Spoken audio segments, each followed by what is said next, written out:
धौलपुर में जमीन विवाद पर फायरिंग, दो पक्षों में झड़प के बाद चली बंदूकें, युवक के पैर में लगी गोली। धौलपुर में जमीन विवाद को लेकर दो पक्षों के बीच झड़प और फायरिंग का मामला सामने आया है। दोनों पक्षों में लाठी डंडों से मारपीट, पथराव और फायरिंग के दौरान एक युवक के पैर में गोली लग गई। घटना का वीडियो भी सामने आया है जिसमें कुछ लोग बंदूक लहराते और फायरिंग करते दिख रहे हैं। घायल के बड़े भाई हरेंद्र ठाकुर ने बताया, पड़ोसियों से जमीन को लेकर विवाद है, उसमें प्रशासन ने पुलिस की मौजूदगी में पैमाइश कराई थी। इसके बाद भी आरोपी पक्ष मान नहीं रहा है। इसी बात पर 3 दिन पहले बसेड़ी के गांधी तराई पर झगड़ा हुआ था। इसमें पवन पुत्र राजेंद्र ठाकुर, मीनू और विनोद के साथ अन्य लोगों ने फायरिंग की थी, जिसमें हम लोग बाल बाल बचे थे। हमने मामला बसेड़ी थाने में दर्ज कराया था और बोला भी था फायरिंग हुई है। पुलिस ने बोला हम जांच करेंगे।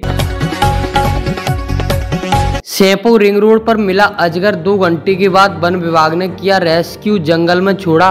धौलपुर सैंपो कस्बे में पार्वती नदी किनारे रिंग रोड के पास एक अजगर मिलने से हड़कंप मच गया। रविवार को खेतों में काम कर रहे किसानों ने अजगर को देखा, जिसके बाद उन्होंने शोर मचाया। अजगर को देखकर आसपास के ग्रामीण भी मौके पर जमा हो गए। कुछ लोगों ने अजगर को सड़क पर लाकर डाल दिया, जिससे रिंग रोड पर वाहन चालकों और राहगीरों की भीड़ लग गई।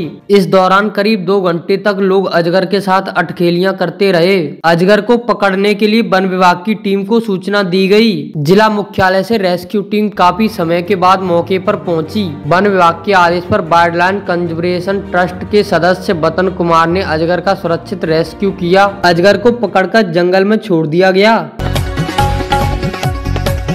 धौलपुर मेडिकल कॉलेज में देहदान जागरूकता अभियान, विभागाध्यक्ष ने आमजन से की अपील, एमबीबीएस स्टूडेंट के लिए बताई जरूरत। धौलपुर में राजकीय मेडिकल कॉलेज के एनाटॉमी विभागाध्यक्ष डॉक्टर संतोष गुप्ता ने आमजन से देहदान की अपील की है। उन्होंने बताया कि चिकित्सा क्षेत्र के लिए देहदान अत्यधिक आवश्यक है, क्योंकि एमबीबीएस प्रथम वर्ष के छात्रों को मानव शरीर की संरचना समझने के लिए मृत शरीर की आवश्यकता होती है। डॉक्टर गुप्ता ने जानकारी दी कि देहदान की प्रक्रिया को सरल बनाया गया है। इसके लिए एक सामान्य फॉर्म भरना होता है, जिसमें देहदान करने वाले व्यक्ति का पूरा विवरण, उनके रक्त संबंधी की सहमति और एक गवाह का होना अनिवार्य है। इस प्रक्रिया में पर फॉर्म नंबर 1 और 2 भरे जाते हैं। कॉलेज में देहदान किए गए शवों को सुरक्षित रखने के लिए डीप फ्रीजर और कैंडर टैंक की सुविधा उपलब्ध है। शवों को लंबे समय तक सुरक्षित रखने के लिए एम्बाबलिंग प्रक्रिया का उपयोग किया जाता है, जिसमें फॉर्मेलिन, ग्लिसरीन और एथिलाइल अल्कोहल जैसे रसायनों का प्रयोग होता है।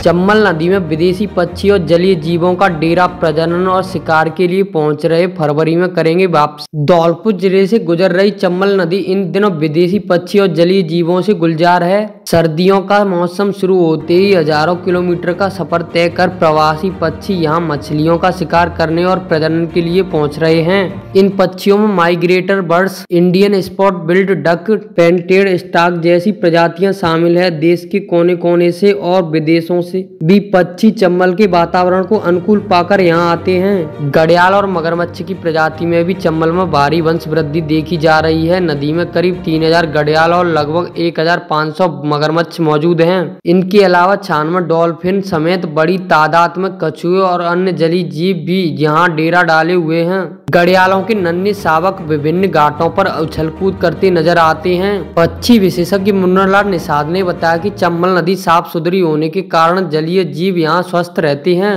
भोजन के लिए मछलियाँ और अन्य जीव जंतु पर्याप्त मात्रा में उपलब्ध हैं। यही कारण है कि विदेशी पक्षी मेहमान प्रजनन और शिकार के उद्देश्य से चम्बल नदी पर पहुँचते हैं।